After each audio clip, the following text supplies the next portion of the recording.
শুরু করিতেছি মহান আল্লাহ পাকের নামে, যিনি পরম করুণাময় এবং অত্যন্ত দয়ালু। বাংলাদেশের আন্দোলন হচ্ছে ভারতের চিকেন নেক দখল করে নিয়ে আসবে, ভেঙে টুকরো টুকরো করে নিয়ে আসবে। বাংলাদেশের সেনাবাহিনী ফোর্স কতটি আছে আর ইন্ডিয়ার ফোর্স কতটি আছে, এবং এরা হইল পারমাণবিক শক্তির অধিকারী। এদের ঈদটা তো বাদ, এইগুলো তো লাগবেই না।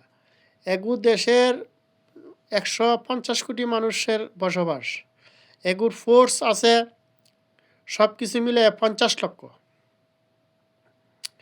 সামরিক, আধা সামরিক, পুলিশ, বিজেপি, বিডিআর, বিএসএফ সব মিলে আছে 50 লক্ষ। আর বাংলাদেশের তো না 5 লাখ।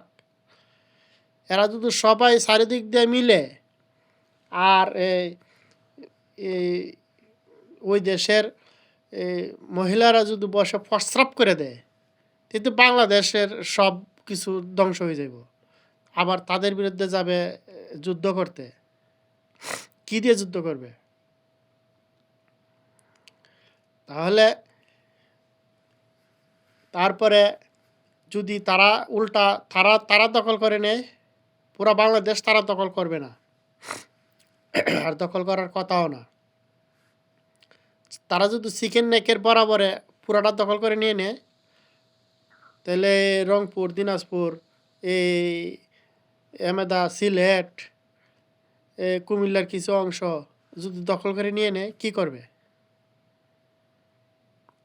পারবে এটা আটকে রাখতে? তাহলে কি জন্য এই ভারতকে উস্কানি দেওয়ার জন্য উস্কানি দেওয়া হয়, এই করা হয়, সেই করা হয়? কি পেয়েছি আমরা এই 16 মাস? এই উস্কানির ফলে আমরা কি পেয়েছি? ভারতের সাথে আমাদের সুসম্পর্কটা দুঃসম্পর্ক বানাচ্ছে।